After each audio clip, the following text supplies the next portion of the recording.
Hello dear student right. तो now we are studying law of supply. Okay, तो law of supply क्या लिखने का, कैसे लिखने का, लेट्स स्टार्ट। ओके, तो लॉ ऑफ सप्लाई में मैंने अच्छी राइटिंग में तुम्हारे लिख के रखा एकदम ईजी लैंग्वेज में, अच्छे से हो जाएगा। ठीक है, तो लॉ ऑफ सप्लाई में सबसे पहले इंट्रोडक्शन लिखेंगे। क्या लिखेंगे?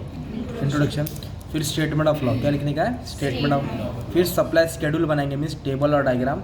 फिर अजम्पशन लिखेंगे। अगर डायग्राम नहीं बनेगा तो आपका मार्क्स चला जाएगा। तो ये 4 पॉइंट से तुमको लॉ ऑफ सप्लाई एक्सप्लेन कराने का, राइट। तो सबसे पहले इंट्रोडक्शन में क्या लिखेंगे? मीनिंग लिखेंगे। तो लॉ किसने दिया? Alfred Marshall. The law of supply is given by Alfred Marshall. Law किसने बनाया है? अपने अल्फ्रेड बाबा ने बनाया है। सप्लाई का फिर मीनिंग लिखेंगे। What is supply? Supply is that quantity of commodity which is offered for sale. Which is offered for, जो चीज़ बेचने के लिए होती है उसको क्या बोलते हैं? Supply. Supply is that quantity of commodity which is offered for sale. Offer for sale, बेचने के लिए जो चीज़ रखी जाती है उसको क्या बोलते हैं? सप्लाई। और supply is back by 2 condition, ability to sell and willingness to sell. Sell होने के लिए उसका माल होना चाहिए और उसका मन होना चाहिए बेचने के लिए। तो ये होगा तुम्हारा इंट्रोडक्शन का पार्ट। क्या हो गया? इंट्रोडक्शन। तो क्या पढ़े? वापस एक बार रिवाइज करके आगे जाता हूँ। Law of supply is given by Alfred Marshall. Supply is that quantity of commodity which is offered for sale and supply is backed by 2 condition, ability to sell and willingness to sell। ये हो गया introduction का part. फिर आपको statement of law याद करना पड़ेगा बच्चे लोग। ओके, तो कैसे लिखेंगे? Statement of law says that. Statement of law says that क्या बोल रहा है? That other thing remaining constant. बोलो। अब इसके पहले वीडियो में एक आंसर पढ़ा था ना, ये फर्स्ट पॉइंट प्राइस है। क्या है? प्राइस। ये सब दिख रहा फैक्टर, ये अदर फैक्टर है। क्या ये? Other factor remaining constant. Other factor remaining constant. फिर से other thing remaining constant. Supply for commodity varies directly with price. कैसे रिलेशन? इधर डायरेक्ट। इसके पहले लॉ ऑफ डिमांड पढ़ा था, उधर इनवर्स रिलेशन था। क्या था? इधर डायरेक्ट रिलेशन। क्या है? डायरेक्ट। तो अब सुनो, other thing remaining constant. Other thing remaining constant. Supply for commodity varies, मतलब बदलता है। कैसे? Directly with price. Directly with price. In other word, when price rises supply rise, when price fall supply also fall। तो दोनों का रिश्ता same है। जिधर ये जाएगा उधर सप्लाई जाएगा, जिधर सप्लाई जाएगा उधर प्राइस जाएगा। दोनों रिलेशन क्या है? सेम। तो ये स्टेटमेंट ऑफ लॉ याद करने हैं। तो कैसे मैंने पढ़ा? फिर से statement of law says that other thing remaining constant. Constant मतलब same. Supply for commodity, supply for commodity varies directly with price. Varies directly with price. In other words, In other words, when price rise price rise, supply also rise, supply also when rise, price fall supply also fall. ये हो गया अपना statement of law. क्या हो गया?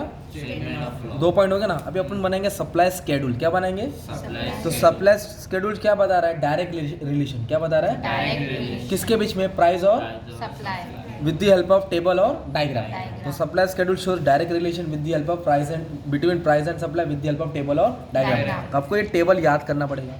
तो price कितना है? 50, हाँ 40, 30 20, 10, 5। प्राइस याद हो गया? फिर इधर बढ़ा दो। 50 के ऊपर क्या लिखो? 60। मैं बोला ना प्राइस बढ़ता है तो सप्लाई बढ़ता है। तो 60, 50, 40, 30, 20, 10। तो ये टेबल आपको याद करना पड़ेगा। अभी टेबल हो गया। अभी टेबल के थ्रू मैं डायग्राम बना रहा हूँ आपके लिए। क्या बना रहा हूँ? डायग्राम। तो आओ स्टार्ट करो। ठीक है, देखो ये टेबल है और ये डायग्राम। तो आपको डायग्राम ऐसा बनाना पड़ेगा। एक पेज अच्छे से ले लेना।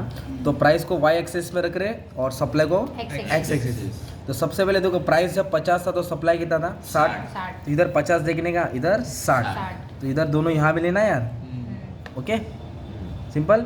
उसके बाद नेक्स्ट क्या है? जब प्राइस 40 था तो सप्लाई, 50 तो इधर प्राइस है ना, ये 40 और इधर 50, क्योंकि ये प्राइस है ना इधर। फिर क्या है? 30 का 40, 30 का 40, फिर 20 का 30, 20 का, 30 फिर 10 का 20 10 का 5 का। 10 तो इधर आ जाएगा ना हिसाब। तो ये से लाइन ऐसे ड्रॉ कर देंगे। तो सप्लाई कर्व्स किधर जा रहा है? अपवर्ड जा रहा है। किधर जा रहा है? तो आपको याद करने का, सप्लाई अपवर्ड है और इसका रिलेशन कैसा है? पॉजिटिव। क्या है रिलेशन? पॉजिटिव। तो सप्लाई स्केड्यूल क्या किया अपने? डायग्राम, टेबल और डायग्राम बनाया। तो डायग्राम इधर ऐसे बन गया तुम्हारा, राइट। अब मीनिंग सुनो वापस से। Supply schedule shows direct relation between price and supply Supply. With the help of table और डायग्राम। Diagram. मस्त में आधा पेज पे टेबल बना है, आधा पेज पे डायग्राम। Diagram. अब डायग्राम का एक्सप्लेनेशन लिखेंगे, क्या लिखेंगे? एक्सप्लेनेशन। तो एक्सप्लेनेशन याद मत करो, मैं तुमको समझाता हूँ कैसे लिखने का। पहले लिखे इन द अबाउट डायग्राम, क्या लिखेंगे? Supply is measure on X axis, price is measure on Y axis, SS is supply curve, SS is Supply. SS क्या होता है? सप्लाई। Supply curve. तो क्या लिखेंगे? When price fall from 50 to 10, price जब गिरता है तो सप्लाई भी क्या होता है? गिरना चालू हो जाता है। तो और सप्लाई का स्लोप कैसा होता है? डाउनवर्ड। कैसा है? गलत। Upwards. सप्लाई का स्लोप क्या है? अपवर्ड। सप्लाई किधर जा रहा है? अपवर्ड। तो जिसका अपवर्ड होता है उसका रिलेशन क्या होता है? डायरेक्ट। क्या रिलेशन होता है? Direct. तो आपको 3 वर्ड याद रखनी है। दोनों का रिलेशन, सप्लाई का कर्व कैसे अपवर्ड है, Upward. दोनों का रिलेशन पॉजिटिव है, और जिसका रिलेशन पॉजिटिव था उसको बोलते हैं डायरेक्ट रिलेशन। क्या बोलते हैं? तो प्राइस और सप्लाई में रिलेशन कैसा है? डायरेक्ट। Direct. कैसा रिलेशन है? डायरेक्ट। Direct. तो आपने क्या किया? इंट्रोडक्शन पढ़ा, स्टेटमेंट ऑफ लॉ पढ़ा, सप्लाई स्केड्यूल, टेबल और डायग्राम। अभी असम्पशंस पढ़ना है। क्या पढ़ना है? Assumptions. इसके पहले जो वीडियो में मैंने आंसर्स पढ़ाया था अभी आपको, इसके फर्स्ट वाले वीडियो में क्या पढ़ाया था आंसर? डिटर्मिनेंट्स या फैक्टर ऑफ सप्लाई ना। तो प्राइस को छोड़ के किसको? Price. बाकी सब हेड पॉइंट लिखेंगे, सब क्या आगे नो चेंज डालेंगे। क्या डालेंगे? No change in cost of production, no change in technology, no change in infrastructure, no change in climatic condition, है ना। तो फिर आंसर कैसे बनेगा तुम्हारा? आ जाओ। तो पहला पॉइंट क्या लिखा पढ़ो? No change in cost of production. तो अजम्पशन मतलब कुछ मान के चलना है। तो there should be no change in cost of production, no change in Cost of production. If cost of production changes law supply will not operate. अगर cost of production change हुआ तो लॉ सप्लाई ऑपरेट नहीं होगा। In order to operate law supply, in order to operate तो cost of production क्या रहना चाहिए? Constant. Cost of production क्या रहनी चाहिए? सेम। अभी सेम पर टेक्नोलॉजी के लिए पढ़ेंगे।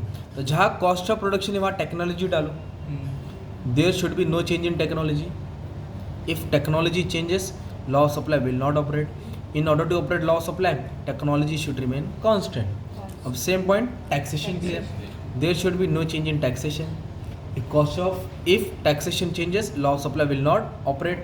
In order to operate law of supply, taxation should remain same. अभी सेम पॉइंट इसके लिए पढ़ो, क्लाइमेटिक कंडीशन कैसे बोलेंगे?